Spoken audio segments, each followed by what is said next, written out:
বিখ্যাত সাহিত্যিক, একজন নামকরা সাহিত্যিক বাংলাদেশের, যার নাম হলো আব্দুল্লাহ মাহমুদ নাজিব। এই দেখুন বইটা আমার হাতে রয়েছে। বইটার নাম হলো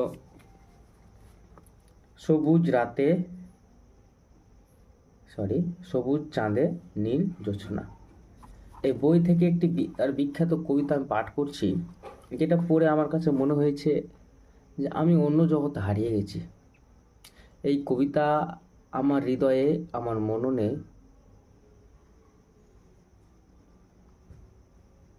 আকৃষ্ট হয়ে রয়েছে, গেঁথে রয়েছে প্রতিটা শব্দমালা। কবিহীন কবিতা। বলেছিলে তোমার প্রিয় ঋতু বর্ষা, আমি তাই বৃষ্টি হয়ে গেলাম। গদ্যময় আকাশে বুক ছেড়ে নেমে এলাম কবিতামগ্ন বিকেলের কাছে। পাললিক মৃত্তিকার মতো ঝরঝরে হৃদয় তোমার, ঘোর লাগা বর্ষণে ডুবে যেতে হয়ে আছে উন্মুখ।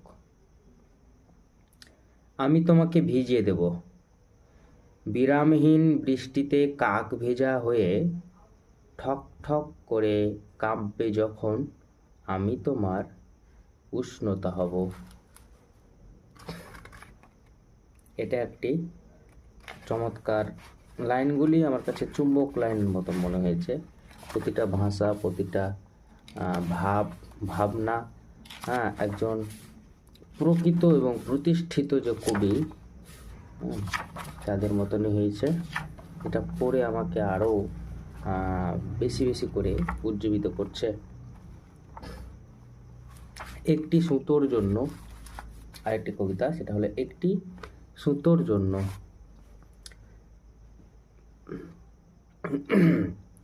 একটি সুতোর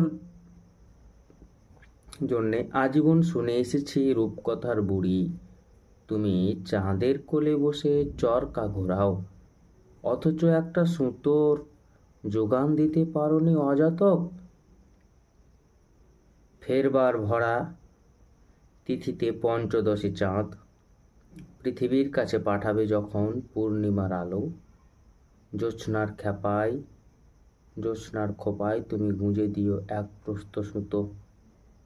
হৃদয়ের ছিন্ন প্রায় মসলিনে একটা কবিতা গেথে নেব, চার নিপোষ রাতের কাঁধে মাথা রেখে।